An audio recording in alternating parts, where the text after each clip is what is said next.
Have you ever stood in an elevator with another person, staring at the numbers, praying they would just go faster so you didn't have to speak? Or maybe you've been at a party, holding a drink, thinking, what on earth do I say to this stranger? If that sounds familiar, you are not alone. Today, we are demystifying the art of the awkward silence. We're going to talk about small talk, why it's actually a superpower, and how you can master it to build better connections. Welcome back to Gain Insight.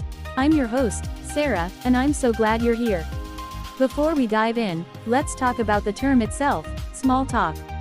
In English, this phrase often gets a bad reputation. People say, "Oh, I hate small talk, I want deep conversations." But here is the insight for today. Small talk is the bridge to the deep talk. You cannot jump into the deep end of a pool without getting your feet wet first. So, what exactly is it? Small talk is the light, polite conversation we have about unimportant topics. The weather, traffic, weekend plans, or how someone's coffee tastes. It feels safe because the stakes are low. And for English learners, this is the perfect training ground. Let's look at a quick example. Imagine you are at a conference. You see someone else standing alone by the snacks. You could say nothing, or you could use a small talk opener. You might say, "Wow, this coffee is surprisingly good for a free event, isn't it?" Now, think about that sentence. It's not just about coffee. You are sending 3 messages with that one line. Number 1, you are friendly. Number 2, you are observant. Number 3, you are open to a conversation. The other person can easily reply, "I know, right? I was expecting instant coffee." And just like that, connection established. However, I know that for non-native speakers, this is stressful.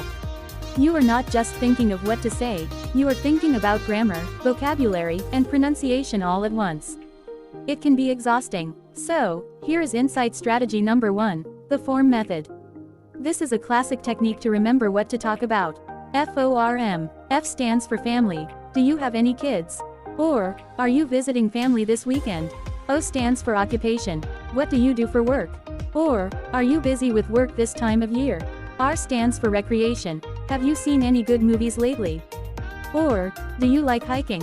M stands for motivation. What brings you here today? Or, did you catch the game last night? If you forget what to say, just run through form in your head. It gives you 4 doors to open. Okay, let's practice some active listening. I'm going to play a short dialogue. Listen to how the conversation flows. Wow, it's really coming down out there. I know, I got completely soaked walking from the subway. Oh no, that's the worst. Do you have far to go? No, just up the street. Hopefully, it stops by the time I leave. Did you catch that? It started with the weather. Then, it moved to empathy. That's the worst. Then, it asked a question to keep the conversation going. That is the rhythm of small talk. Statement. Empathy. Question. Now, let's talk about the words you can use. Instead of just saying, yes or no, we need to use what I call conversation candy. These are phrases that invite more discussion. For example, if someone asks, "Have you been here before?" Don't just say, "Yes." That ends the conversation. Say, "Yes, actually. I came last year. I love the atmosphere here." You added conversation candy. Here are 3 great phrases to keep the conversation going. Number 1, tell me more about that. People love to talk about things they like. Number 2, oh, that's interesting. Why is that? Shows you are curious. Number 3, same here. Or, me neither. Shows agreement and builds rapport. I want to share a quick personal story. When I first moved to a new city, I knew nobody.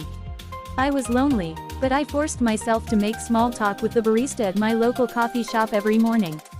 Every day, I would say, "Busy morning." Or, "That pastry looks amazing." At first, it felt robotic. But after 2 weeks, she started to smile when she saw me.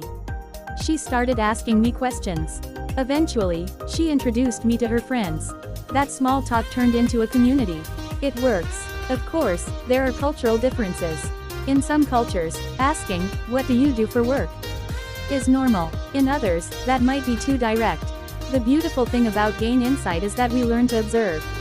If you ask a question and the person gives a short, one-word answer, they are likely telling you, "I don't want to talk right now." And that's okay. The goal of small talk isn't to win a conversation, it's to offer a connection. If they don't accept, you just smile and move on. So, here is your challenge for this week. I want you to find one opportunity to use small talk. It could be with a neighbor, a cashier, or someone waiting for the bus. Use the form method, try the weather opener, and see what happens. Then, come back and tell me about it. You can find me on the Gain Insight community page. Remember, fluency isn't just about knowing words. It's about using them to connect with the world. You have the insights, now go out there and share them. Thank you so much for listening to Gain Insight. If you enjoyed this episode, please take a moment to rate the show or share it with a friend who is also learning English. It helps more people find us. I'm Sarah, wishing you clarity and confidence. See you next time.